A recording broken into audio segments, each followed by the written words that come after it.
Hola con todos, en este video les voy a exponer una simulación de vuelco de un autobús según el reglamento R66 de la Comisión Económica para Europa, CEPE, que hace referencia a las regulaciones de las Naciones Unidas.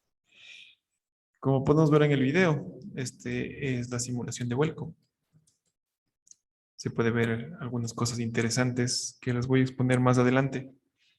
Primero, para empezar, he preparado una pequeña presentación para explicarles del procedimiento del ensayo. Bueno, primeramente, este es un ensayo equivalente o una simulación equivalente al ensayo físico real de un vuelco de un autobús. Según lo que nos indica el reglamento 66 de la Comisión Económica para Europa.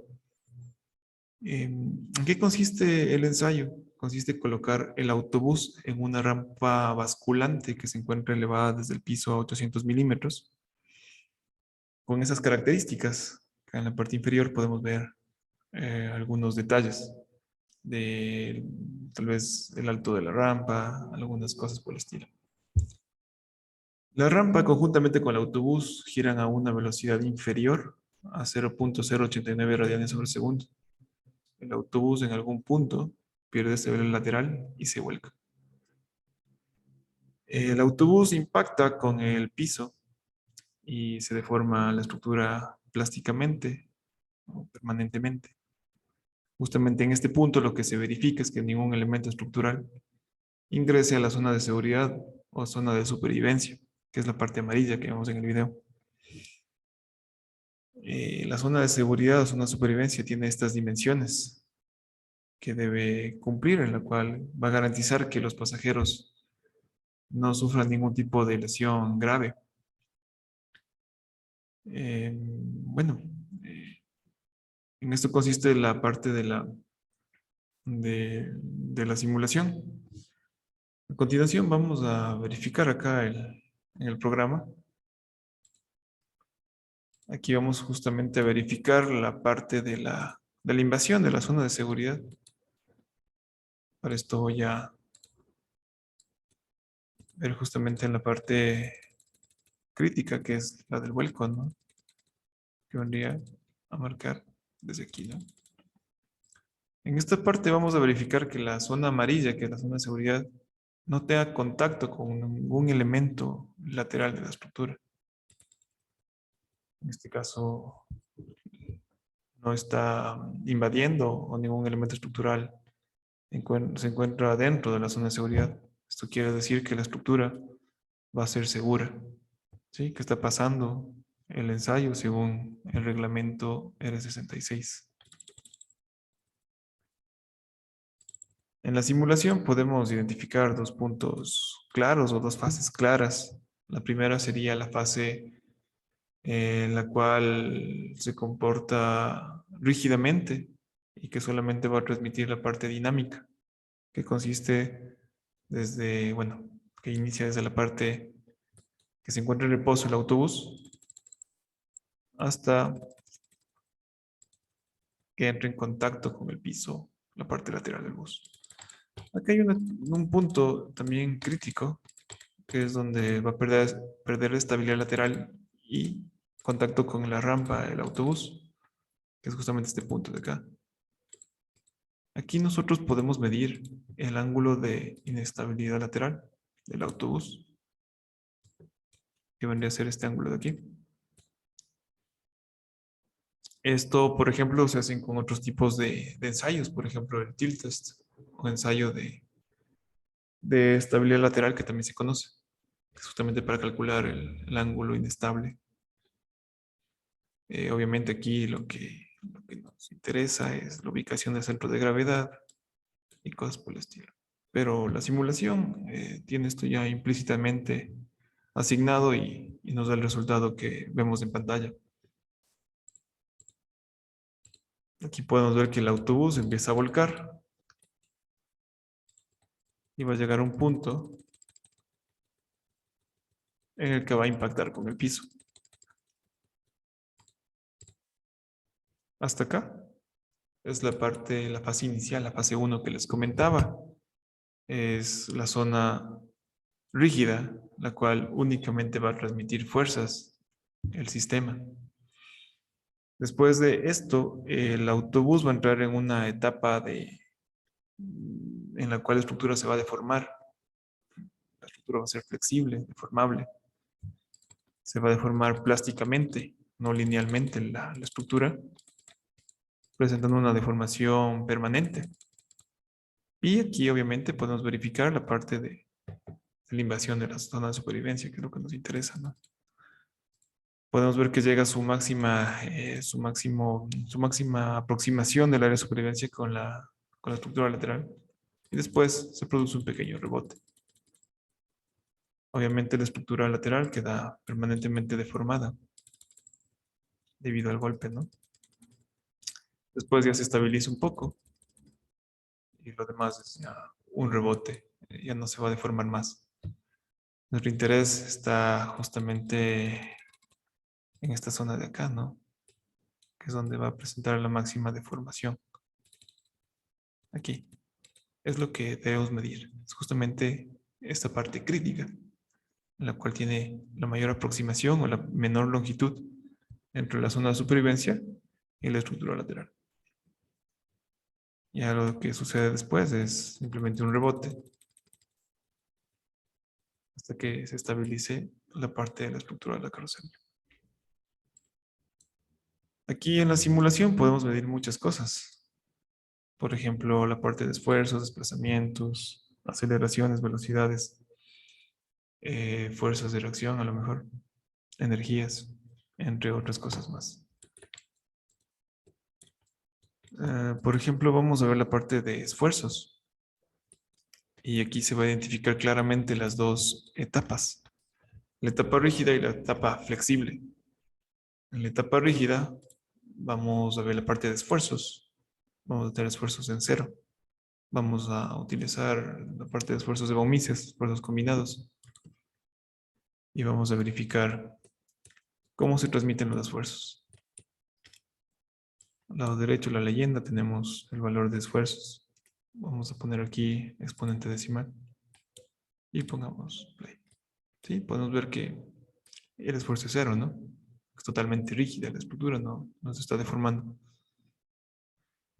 Se empieza a deformar y empieza a presentar esfuerzos cuando tenemos el impacto con el piso, ¿no? Aquí los esfuerzos están en gigapascales. Podemos verificar el comportamiento, digamos, tal vez mecánico, tal vez mecánicas de los materiales. La parte no lineal que nos interesa, ¿no? Ujú. Ya lo demás es estable. Creo que hasta aquí estaría bien todo esto, ¿no? Obviamente todo eso se puede ver en una interfaz de 3 dimensiones o visualizar ciertos componentes críticos, aislarlos y verlos únicamente el comportamiento durante toda la simulación. Es interesante ver aquí la simulación tarda 11.71 segundos desde la parte de reposo. Las unidades del sistema, estamos trabajando la masa en kilogramos, el tiempo en milisegundos y la longitud está en milímetros. ¿Qué más? Vamos a verificar en este momento la parte de la velocidad angular producido en el autobús. Este es un dato importante que se especifica cómo calcularlo en el reglamento 66. De hecho, el reglamento 66 presenta una manera más simplificada de hacer este ensayo, en el cual nos indica que coloquemos el autobús justamente en el punto antes de que entre en contacto con el piso, para evitar toda la dinámica digamos, toda la simulación dinámica que se ha hecho. Simplemente vamos a colocarle en este punto, que es milisegundos antes, o una longitud muy pequeña, antes que entre en impacto con el autobús con el piso. Entonces, esto es lo que vamos a hacer. Según el reglamento 66 nos dice que pongamos el autobús de esta manera y después por medio de unos cálculos matemáticos se asignan ciertas propiedades mecánicas o propiedades de simulación o condiciones de simulación, mejor dicho, como la velocidad angular y otros datos más. que va a ser equivalente a hacer toda la dinámica como se hizo en esta simulación. Entonces, ¿cómo se calcula o cómo vamos a calcular la parte de la velocidad angular? Para esto nosotros hemos aquí colocado un acelerómetro, por decirlo así, que es un pequeño cubito que nos va a dar el trayecto del nodo central, por el cual vamos a poder calcular la velocidad angular. Obviamente también se puede calcular otras cosas como las fuerzas G, los desplazamientos, coordenadas, entre otros datos más. Para esto lo que voy a hacer es irme a la parte de ASCII, nodout, cargamos el dato. Este es el nodo central de este cubo. Vamos a verificar la parte de la rotación bueno, la velocidad rotacional, la velocidad angular en X. Y colocamos plot. Ya, aquí podemos ver desde 0 milisegundos, que vendría a estar, bueno, la parte de las X están en milisegundos. Y la magnitud de la velocidad angular está en lleno. Podemos verificar que va a esta velocidad de acá. Es constante. Hasta que pierde estabilidad lateral el autobús, que es justamente en este punto. Después se produce el impacto del autobús justamente en esta parte de la curva. Y obviamente aquí tenemos unos picos de velocidad, tal vez una velocidad residual o una velocidad que no creo que esté correcta, ¿no? Porque tenemos picos con un periodo de tiempo muy, muy pequeño, una frecuencia de amplitud muy, muy alta. Entonces, por esta razón debemos aplicar un filtro para que la señal sea un poco más limpia. Vamos a utilizar el filtro que está especificado en todos los reglamentos, normativas, protocolos expuestos para seguridad de automóviles. Para esto nos vamos a la parte de filtros. Aplicamos el filtro SAE con 108 Hz, una frecuencia de 108 Hz, y lo aplicamos. De esta manera se va a limpiar la señal, lo cual va a permitir que las frecuencias pequeñas, perdón, altas no ingresen y simplemente nos va a dar un gráfico más estable. De esta manera, justamente ese era el pico que tenía las señales residuales. Y con lo cual podemos decir que tenemos una velocidad angular máxima, que es el pico máximo que nos interesa, igual a 0.00207 radianes sobre milisegundo o 2.07 radianes sobre segundo. De esta manera podemos identificar ya la velocidad angular, que es uno de los datos más importantes para la simulación de vuelco, según el reglamento 66. Obviamente aquí no debemos calcular eso porque hemos programado de la manera que todos esos datos vengan implícito, que se calcule ya la dinámica del vuelco, ya que inicia desde el reposo el vuelco del autobús. ¿Sí? Bueno, para terminar, todos estos resultados que podemos ver aquí en pantalla son simulados. Les voy a presentar una validación que se hizo para garantizar que todos estos modelos tengan o sea, que tengamos el conocimiento de qué error existe entre las simulaciones y un modelo físico. Para esto nosotros hemos hecho una validación con un modelo real. Lo que hicimos es volcar una sección de una carrocería real según todos los requisitos o los procedimientos del reglamento 66. Como podemos ver aquí en pantalla, ¿no? Aquí está la sección de la carrocería, se volcó, y lo que se mide es dos puntos críticos. Digamos, las distancias, una vez que la estructura ya se ha estabilizado y que también ya se deforma plásticamente, se midieron aquí en la zona de la estructura a la zona más próxima de la parte del área de supervivencia, teniendo un valor de 111 milímetros en esta parte inferior y en la parte superior de 262 milímetros. Posteriormente lo que se hizo es replicar este ensayo, pero simulado, ¿no? Obviamente aquí usamos unas estrategias por la parte de los trayectos de los píxeles, los cuales se fueron midiendo desplazamientos, velocidades, aceleraciones que nos permitieran también hacer una validación mucho más amplia. Bueno, aquí está la parte que les había comentado, es la simulación del vuelco con las mismas condiciones de velocidad angular y entre otras cosas más que se calcularon durante el video que se volcó el autobús.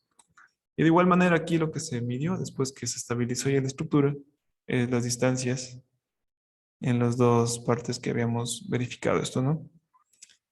Con esto nosotros podemos estimar ya una incertidumbre, un valor de longitud que podemos sumarle a nuestros resultados o considerar en nuestros resultados simulados.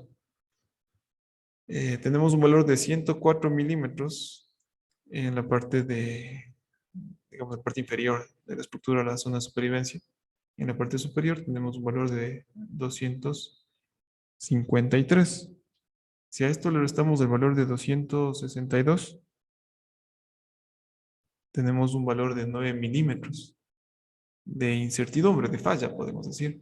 A este valor le podemos considerar como una incertidumbre ya total, combinada, la cual sumaría a los resultados que obtenemos en la simulación. Vamos a decir, como conclusión, que tenemos un error de más o menos 9 milímetros. Obviamente, esto se puede mejorar. Tal vez al momento de la construcción tuvimos factores que pueden hacer que esta incertidumbre crezca. Por ejemplo, procesos de construcción, soldadura, imperfecciones del material, entre otras cosas más que pueden, que si se mejora eso, se puede reducir la incertidumbre. Tener un valor menor, ¿no? Tal vez unos 2 milímetros, 5 milímetros. Por lo menos tenemos un valor de más o menos 9 milímetros. Listo, con esto concluyo el video. Cualquier pregunta, espero que me la hagan y con gusto lo voy a responder. Eso es todo. Muchas gracias por ver el video. Hasta la próxima. Hasta luego.